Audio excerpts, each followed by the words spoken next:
Hello everyone, आज का हमारा टॉपिक है टीनोफोरा। इससे पहले हम लोगों ने जो प्रीवियस लेक्चर लिया था हम लोगों ने पढ़ा था सिलेंट्रेटा के बारे में। ठीक है, क्या पढ़ा था? सिलेंट्रेटा के बारे में पढ़ा है। सिलेंट्रेटा से पहले हम लोगों ने पढ़ा था पॉरीफेरा। पॉरीफेरा जो था वो पैराजोआ सब किंगडम का एनिमल था, और जो सिलेंट्रेटा था वो यूमेटाजोआ का पहला फाइलम था। और जो आज पढ़ने वाले हम लोग सेकंड फाइलम पढ़ रहे हैं जिसका नाम है टीनोफोरा। ठीक है, याद रखिए कि टीनोफोरा बहुत छोटा फाइलम है क्योंकि इसके जो एग्जाम्पल है बहुत कम है। ठीक है, और बहुत ही ईजी भी है, आपको पढ़ने में आसानी होगी। अगर आपने सिलेंट्रेटा वाला टॉपिक नहीं देखा है तो डिस्क्रिप्शन में लिंक मैंने नीचे दे दी है। अगर आपने देखा है तो आज से ये वीडियो कंटिन्यू आप कर सकते हैं। ठीक है, तो पहला पॉइंट, ये जो सीक्वेंस में बता रही हूँ आपको, इसी सीक्वेंस में याद करिएगा। ठीक है, आपको याद करने का मतलब आप पढ़िएगा इसको, 1 से 2 बार वीडियो देखेंगे या फिर आप नोट्स बनाए हैं तो आप उसको अगर पढ़ते हैं तो आपको तीसरी बार देखने की जरूरत एग्जाम के टाइम में सिर्फ रिवाइज करने के लिए पड़ेगी। ठीक है, वरना बीच में कभी जरूरत पड़ेगी ही नहीं। ठीक है, तो पहले हम बात करेंगे हैबिट और हैबिटेट की। हैबिट का मतलब होता है आदत, हैबिटेट का मतलब होता है वास स्थान। ठीक है, यानी जो टीनोफोरा के एनिमल होते हैं उनको कुछ आदतें जो कि एग्जाम में पूछी जाती हैं, और इनका वास स्थान यानी ये कहाँ पाए जाते हैं। तो टीनोफोरा और प्लैंक्टोनिक हैबिट। प्लैंक्टोनिक का मतलब होता है ससाइल का जस्ट अपोजिट। अब आप सोचेंगे ससाइल क्या होता है? ससाइल हमने पढ़ा था पॉरीफेरा में। पॉरीफेरा के जो एनिमल होते हैं वो ससाइल होते हैं। देखिए मैं दूसरा फाइलम इसलिए साथ में पढ़ाते चले लोगों को ताकि दोनों रिवाइज होता रहे और आप क्या करें, इंटरकनेक्ट कर सके पढ़ने के, और अच्छे से आपका रिवीजन भी साथ में होता रहेगा। ठीक है, तो पॉरीफेरा के एनिमल ससाइल थे, यानी कि वो सबस्ट्रेटम से जुड़े रहते थे, वो कहीं भी मूव नहीं कर सकते थे पानी के अंदर। लेकिन जो टीनोफोरा के एनिमल होते हैं ससाइल के जस्ट अपोजिट होते हैं, यानी कि अपोजिट का मतलब क्या हो जाएगा, ये फ्रीली मूव करते रहते हैं पानी में, यानी किसी भी जगह से ये जुड़े नहीं होते, फ्रीली क्या करते हैं, पानी के अंदर मूव करते हैं। तो प्लैंक्टोनिक हैबिट का मतलब होता है पानी के अंदर स्विम करना या फिर फ्लोट करना, यानी कि तैरना। ठीक है, तो ये टीनोफोरा का ये हो गया मेन।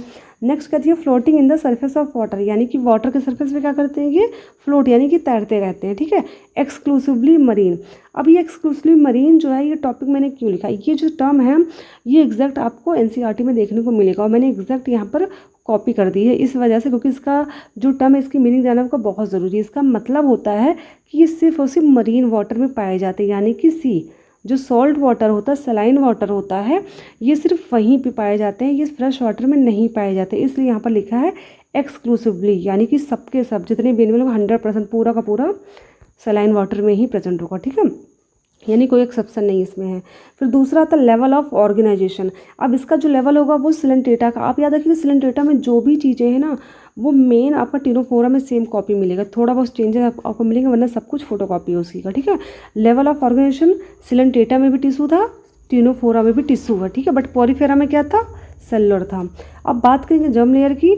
सिलेंट्रेटा में कैसा जर्म लेयर था, डिप्लोब्लास्टिक, उसमें 2 जर्म लेयर थी, एक एक्टोडम दूसरा एंडोडम। सेम यही टीनोफोरा में भी देखने को मिलेगा। ये भी कैसे होते हैं, डिप्लोब्लास्टिक होते हैं, एक्टोडम होता है एंड एंडोडम होता है। ठीक है, लेकिन पॉरीफेरा में कैसा था जर्म लेयर, उसमें जर्म लेयर प्रेजेंट ही नहीं थी क्योंकि बॉडी उनकी पूरी एक सेल की बनी होती है। अब सिलोम की बात करते हैं। सिलोम क्या होता है, सिलोम होता है जो कैविटी पाई जाती है, एक्टोडम एंडोडम के बीच में जो कैविटी होती है उसको सिलोम कहते हैं।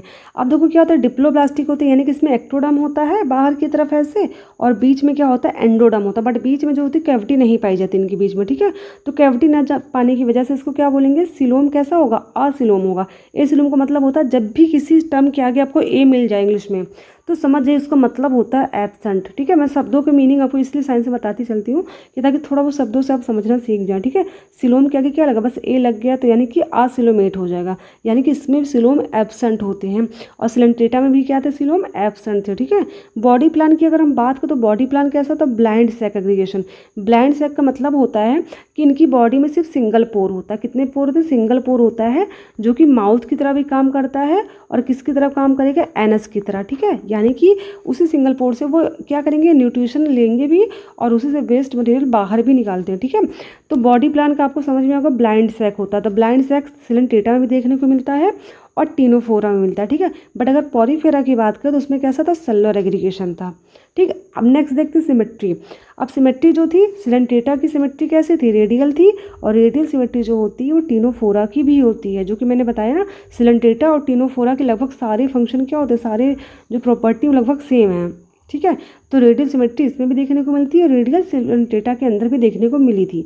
अब बात करेंगे सेगमेंटेशन की, तो सेगमेंटेशन एब्सेंट होगा, क्योंकि सेगमेंटेशन का मतलब क्या होता है, जो बॉडी के ऊपर ऐसे क्या होते हैं, टुकड़ों में बॉडी डिवाइड होती है ऊपर से, और ये एक्सटर्नली नहीं बल्कि इंटरनली भी डिवाइड होती है बॉडी। आपने देखा होगा ये कैसा दिखता है, ये अर्थवर्म में दिखता है।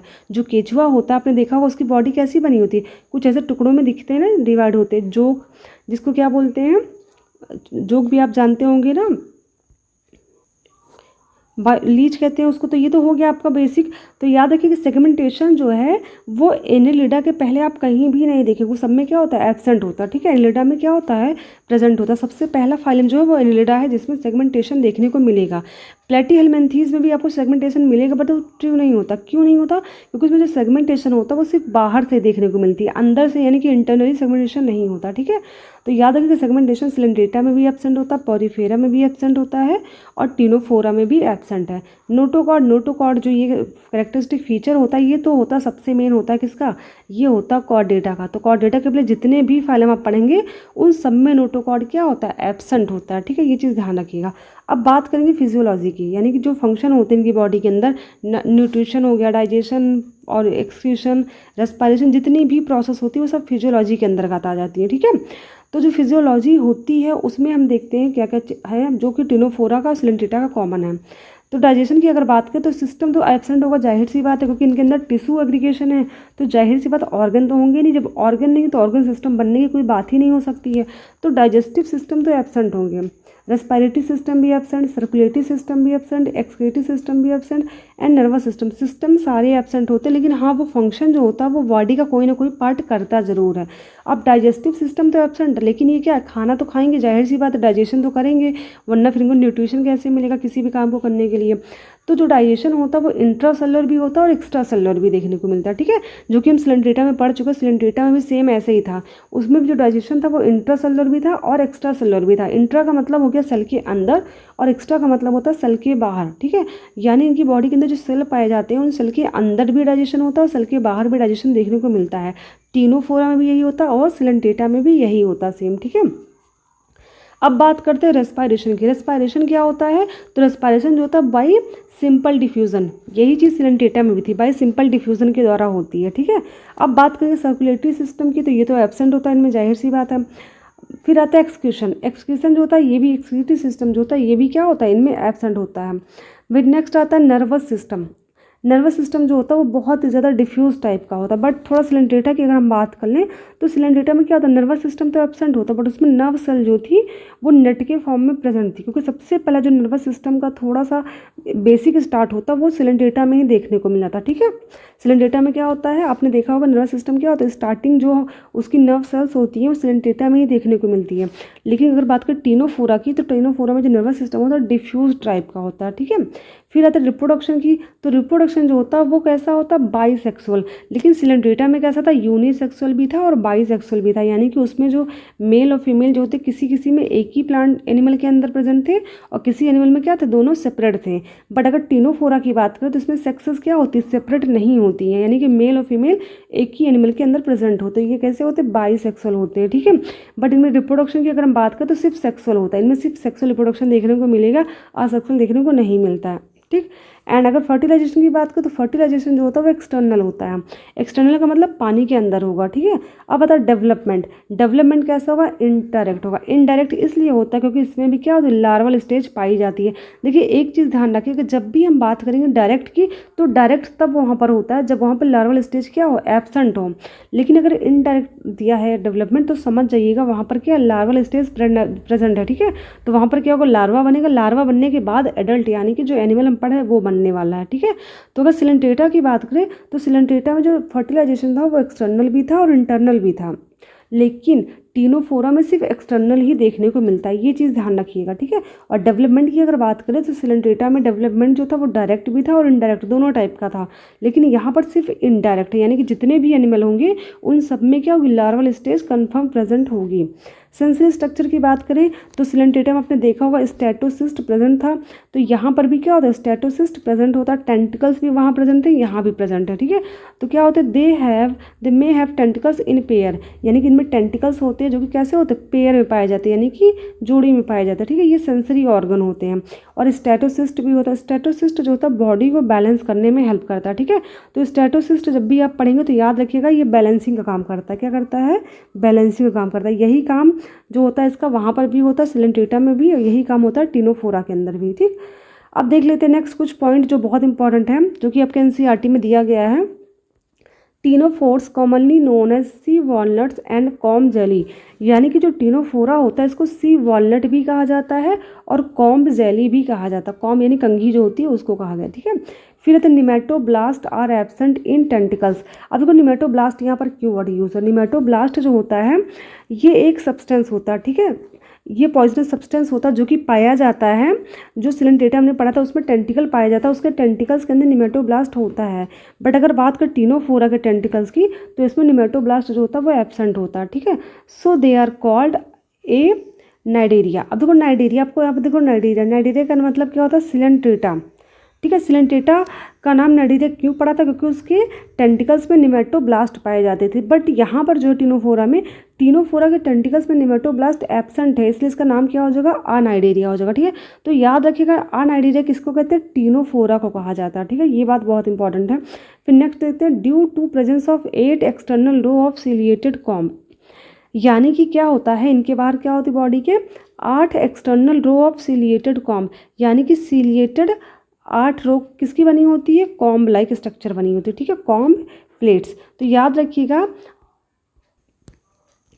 सिलिएटेड कॉम्ब, सिलिएटेड आपने देखा होगा ऐसे बॉडी के ऊपर जब क्या होता है छोटे छोटे रोम की तरह ऐसे हेयर लाइक स्ट्रक्चर होता है, उसको बोलते हैं सीलिया।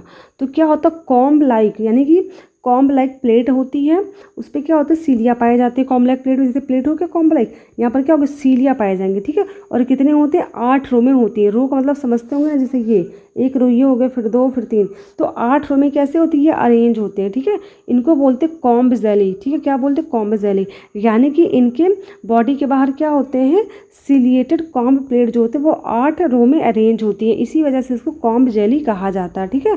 फिर नेक्स्ट देते हैं कॉम्ब जेलीज और comb plates help in locomotion. अभी जो कॉम्ब जेली होती है ना, किसमें हेल्प करती है, लोकोमोशन में हेल्प करती है, ठीक है। वैसे भी सीलिया और फ्लैजेला का मेन काम ही होता है लोकोमोशन, यानी कि पानी में स्विमिंग करने में हेल्प करना, ठीक है। दे शो प्रॉपर्टी ऑफ बायोलुमिनेसेंस। अब देखो बायोलुमिनेसेंस का मतलब क्या, तो बायोलुमिनेसेंस का मतलब होता है कि लाइट किससे क्या होता है, इनमें लाइट का इन्फ्लेक्शन वो देखने को मिलता है, रिफ्लेक्शन मिलता है, ठीक है। जैसे जुगनू होता है, आपने देखा होगा जब अंधेरे में क्या होता है, जुगनू चमकता है, क्यों चमकता है, वो बायोलुमिनेसेंस की वजह से चमकता है, ठीक है। सेम टिनोफोरा में भी ये प्रॉपर्टी देखने को मिलती है। तो ये क्वेश्चन बड़ा इंपॉर्टेंट आ जाता है कि किस फाइलम के एनिमल में बायोलुमिनेसेंस की प्रॉपर्टी देखने को मिलती है, तो ये टिनोफोरा में देखने को मिलती है, ठीक है। अब बात करते हैं इसके एग्जाम्पल की, तो इसका एग्जाम्पल क्या हो जाएगा,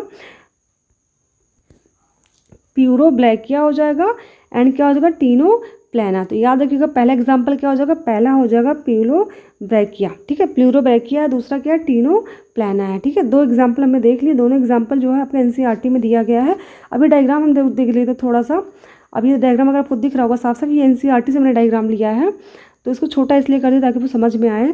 तो एग्जाम्पल ऑफ टिनोफोरा, ये देखो आपको दिया होगा प्लूरोब्रैकिया, ये प्लूरोब्रैकिया का डायग्राम आपको दिख रहा होगा। ये जो है यही आपको 8 रो जो कॉम्ब लाइक स्ट्रक्चर होता है ना, जिसको कॉम्ब जेली कहते हैं, यही स्ट्रक्चर है। इसी की हेल्प, ये देखिए छोटी छोटी क्या आपको दिख रही है, ये सीलिया दिख रहा है, ठीक है, छोटे छोटे यहाँ पर। तो इसी की हेल्प से क्या करते हैं, ये पानी में तैर सकते हैं, ठीक है, ये चीज़ ध्यान रखिएगा। तो ये जो टॉपिक है टिनोफोरा यहाँ पे आज कंप्लीट होता है। और अगर आपको कोई भी टॉपिक मतलब कोई भी डाउट उस टॉपिक से रिलेटेड है तो आप कमेंट सेक्शन में बता सकते हैं। और अगर आपको कोई भी टॉपिक पढ़ना है मुझसे बायो का, वो भी आप कमेंट करके बता सकते हैं। अगर केमिस्ट्री का भी कोई टॉपिक पढ़ना चाहते हैं तो उसको भी प्लीज़ कमेंट सेक्शन में जरूर बताइए, मैं ज़रूर कोशिश करूँगी उसको अच्छे तरीके से पढ़ाने की। और अगर मेरी वीडियो में आप चाहते हैं कोई भी चेंजेस लाना या कोई भी आप सजेशन देना चाहते हैं कि हाँ मुझे ये चीज़ करनी चाहिए अपनी वीडियो में, तो प्लीज़ वो भी आप बता सकती हैं, मैं उसको ज़रूर फॉलो करूँगी, ठीक है। Thank you.